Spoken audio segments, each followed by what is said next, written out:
Hey, welcome back to the podcast, Evil Dungeon Master Universe podcast. I am your host. It is DM Vince. Hopefully you're having a great Monday. I feel much better today. Voice is doing well. I know I skipped Friday because my voice was a little bit scratchy and I was coughing, so this weekend was okay. It cleared up within a day or so. So we're back on the saddle here and talking about advanced Dungeons and Dragons. You can go to my website, theevildm.com, where you can keep up with everything I'm doing and all the projects. You can get delivered to your mailbox by signing up. Support me by buymeacoffee.com/theevildm and ask the Evil DM at theevildm.com is my email address. Now, with all that out of the way, let's jump into Advanced Dungeons and Dragons by flipping open the Unearthed Arcana book, and I want to talk about the spell, a 7th level clerical spell called Sunray.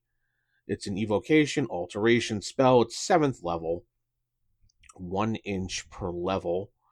So 10 feet per level, 1 round duration. Area of effect is 1 diameter sphere plus special. Verbal, semantic, and materials are needed. Casting time is 3 segments. Saving throw is special, which we will see in the description below. When a sun ray is cast, the druid... I'm sorry, I said it was a cleric spell. I meant a druid spell. I apologize for that. The druid invokes a burning beam of light, which is similar to a ray of actual sunlight in all important aspects. It inflicts blindness for 1 to 3 rounds upon all creatures within its area of effect, unless a successful saving throw versus spell is made.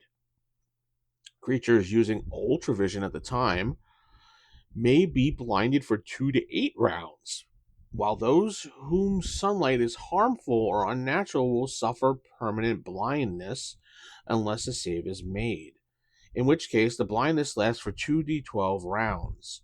Those within the area of effect, as well as creatures within a 2-inch within 2 inches of the perimeters, will have no infravision capabilities for 2 to 5 rounds, so 1d4 plus 1.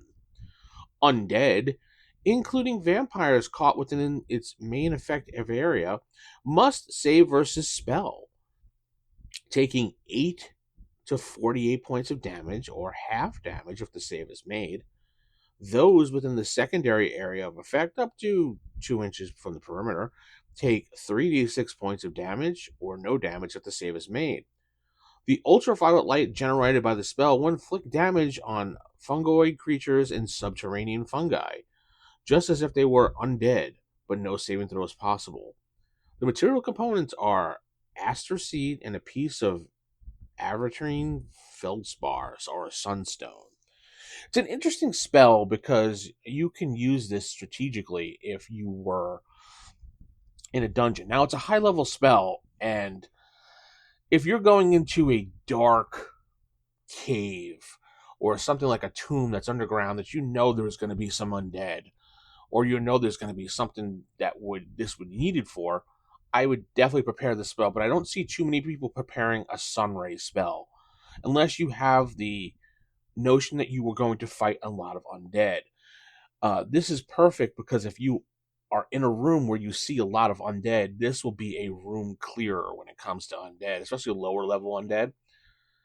You can just cast this in a confined space and you potentially wipe out a good portion of the undead or weaken them before combat even begins, since it affects almost all the people in a certain area.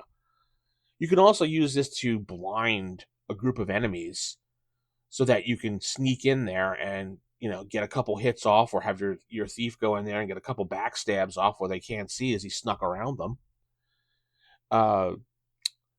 The ultraviolet will get rid of those fungus creatures that are lurking there instantly because there's no saving throw for them. They just take a massive amount of damage. If you're without light and you're in a room where you're relying on ultravision or whatever, you can use this to blind just about everybody in there and see how it goes from there.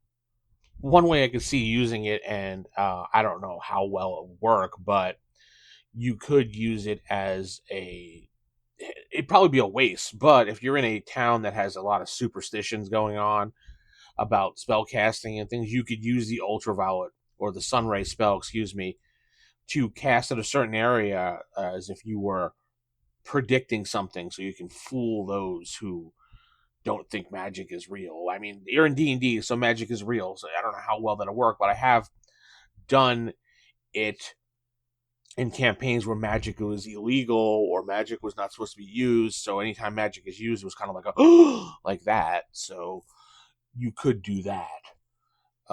Let's see here.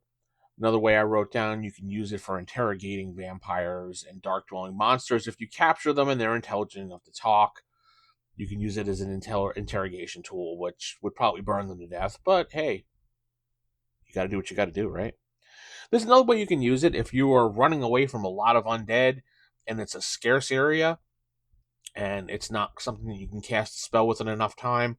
Throw the spell ahead of you a little bit, close your eyes, and just keep running through it, and they'll stop the undead, kind of like a wall of damage for them. Because when they run into this light area, they'll just get hit with 8 to 48 points of damage, or a little bit less, depending if they make their save, and then crumble and die, most of them. So that'll get you out of the situation. You could use it to blind a bunch of ranged attackers in a room where you're outnumbered. Once they get hit with the spell, they're just blinded, so they can't see you. Then you guys can sneak up and get things taken care of.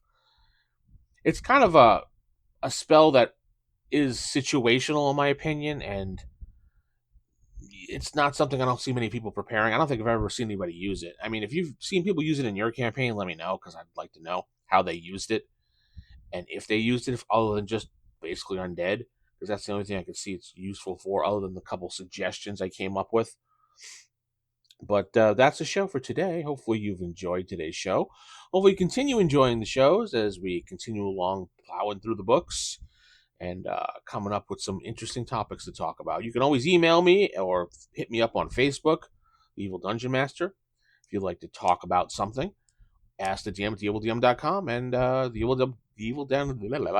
evilDM.com is my website. Keep it original, keep it old school. Good night, God bless, and keep those AD&D fires lit. Good night, everybody.